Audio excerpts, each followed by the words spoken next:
Assalamualaikum warahmatullahi wabarakatuh.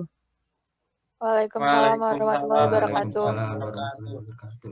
Kami dari kelompok 5 akan menjelaskan laporan praktik laboratorium teknik sipil yang beranggotakan Diva Nur Aisyah, Irsyad Dia Thorik, Lutfi Gani Makarim, Nur Halisha Larasati. Di sini saya akan menjelaskan tentang laporan. Laporan adalah bentuk penyampaian informasi baik secara lisan maupun tulisan dengan berbagai macam informasi yang disampaikan sesuai kebutuhan, mulai dari berita, keterangan, pemberitahuan, ataupun pertanggungjawaban. Di sini penulis akan menyampaikan informasi mengenai laporan praktik laboratorium, yaitu sebuah laporan dari hasil kegiatan mahasiswa yang mengikuti praktik laboratorium. Untuk laporan lab itu sendiri, mahasiswa sudah diberikan buku pegangan oleh dosen pengampu. Jadi, mahasiswa hanya mengisi data hasil uji coba lab tersebut. Selain itu, mahasiswa juga harus mampu membuat simpulan berdasarkan hasil data di dalam laporan tersebut, dan hendaknya berbentuk sintesis dari tabel hasil uji coba. Contoh laporan laboratorium akan dijelaskan oleh Irsyad Dia Thorik. Nah, yang selanjutnya ada contoh dari laporan lab uji tanah. Ini ada contoh covernya. Lalu selanjutnya ada tips menulis kata pengantar laporan. Ada 9 unsur yang harus diperhatikan ketika menulis kata pengantar. Yang pertama, ada salam. Kedua, ada pujian syukur kepada Tuhan Yang Maha Esa. Yang ketiga, ada judul karya tulis. Yang keempat, ada tujuan pembuatan karya tulis. Kelima, gambaran umum isi dari karya tulis. Yang keenam, ucapan terima kasih. Ketujuh, harapan dari karya tulis tersebut. 8, permohonan maaf. 9, nama tempat, tanggal, dan penulis. Selanjutnya ada tips daftar isi laporan. Contoh daftar isi makalah yang baik dan benar adalah mudah dipahami oleh pembaca. Bila Anda ingin membuat sebuah karya ilmiah, tentu harus mengikuti standar yang telah ada. Oleh sebab itu, Anda harus mengetahui cara menyusun daftar isi yang baik dan benar. Susunan daftar isi karya ilmiah berikut ini dapat membantu Anda membuat daftar isi. Nah, yang selanjutnya akan dijelaskan oleh teman saya, Lutfi Gani Makarim.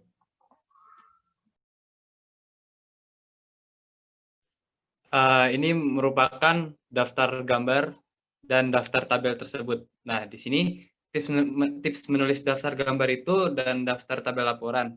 Dari yang kita tahu, daftar gambar dan daftar tabel itu memiliki ketentuan yang sama dengan daftar isi, yaitu mengikuti standar yang ada dan mengetahui cara menyusun daftar yang dimana akan membantu dalam pembuatan daftar gambar dan daftar tabel. Oke, selanjutnya. Nah, ini merupakan dari bab 1 pendahuluan, terdiri dari deskripsi, kompetensi yang dikembangkan, waktu, tata tertib praktikum. Tips menulis pendahuluan laporan itu kita harus fokus. Dari segi isi, pendahuluan lebih menekan pada relevansi. Satu hal yang tidak kalah penting ketika menulis pendahuluan yaitu tidak memaparkan hasil dari penelitian. Karena hasil penelitian akan dipaparkan di bab hasil laporan penelitian.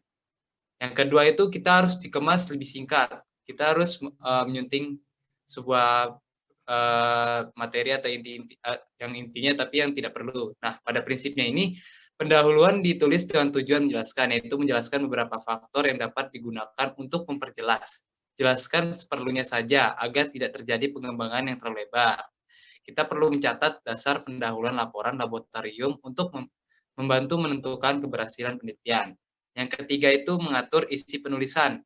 Nah, pada dasarnya ada beberapa langkah membangun dan mengatur isi penulisan pendahuluan.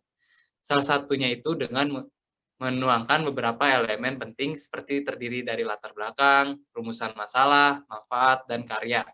Karya Anda serta dipaparkan pula tentang tujuan dilakukan penelitian. Tidak kalah penting, perhatikan juga penggunaan bahasa yang digunakan. Hindari penggunaan bahasa yang bersifat bertele-tele. Yang berikutnya ini adalah tips menulis job sheet laporan. Dalam bab 2 ini, setiap job sheet memiliki bagian-bagian tersendiri, yaitu yang pertama tujuan, yang kedua teori dasar, yang ketiga peralatan yang digunakan, yang keempat prosedur pengujian, yang kelima pengolahan data, yang keenam contoh hasil pengujian dan grafik, yang ketujuh gambar alat, dan yang ke-8 adalah referensi. Oke, yang berikutnya ini akan dijelaskan oleh partner saya yang bernama Nur Halisha. Silakan. Jadi di bab 3 ini ada evaluasi. Tips menulis evaluasi laporan adalah evaluasi kegiatan laboratorium dimaksudkan untuk memperoleh data mengenai keterlaksanaan kegiatan laboratorium yang harus dilaksanakan sesuai dengan perencanaannya, kendala atau hambatan dan peluang pelaksanaan kegiatan yang dilaksanakan. Evaluasi kegiatan laboratorium dapat dilakukan berdasarkan data-data dari pelaksanaan kegiatan laboratorium seperti daftar hadir, daftar pemakaian laboratorium, daftar penggunaan alat-alat laboratorium, daftar peminjaman alat-alat, berita acara, dan sebagainya.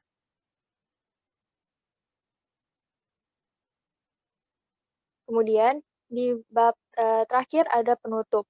Tips menulis penutup laporan laboratorium adalah bagian terakhir dari laporan praktikum adalah penutup yang menyajikan kesimpulan dan saran kritik.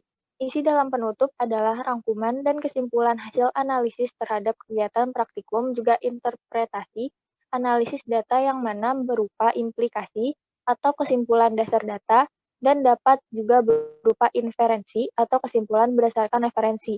Berdasarkan contoh yang kita ambil, penutup yang kami gunakan berisikan format penilaian tiap mahasiswa dan format rekapitulasi penilaian. Kemudian di sini adalah referensi yang kami gunakan. Nanti mungkin bisa kalian buka di deskripsi YouTube ini, postingan ini. Terima kasih dari saya. Sekian dari kelompok kami, kurang lebihnya mohon maaf. Terima kasih. Wassalamualaikum warahmatullahi wabarakatuh. Wabarakatuh. Waalaikumsalam warahmatullahi wabarakatuh.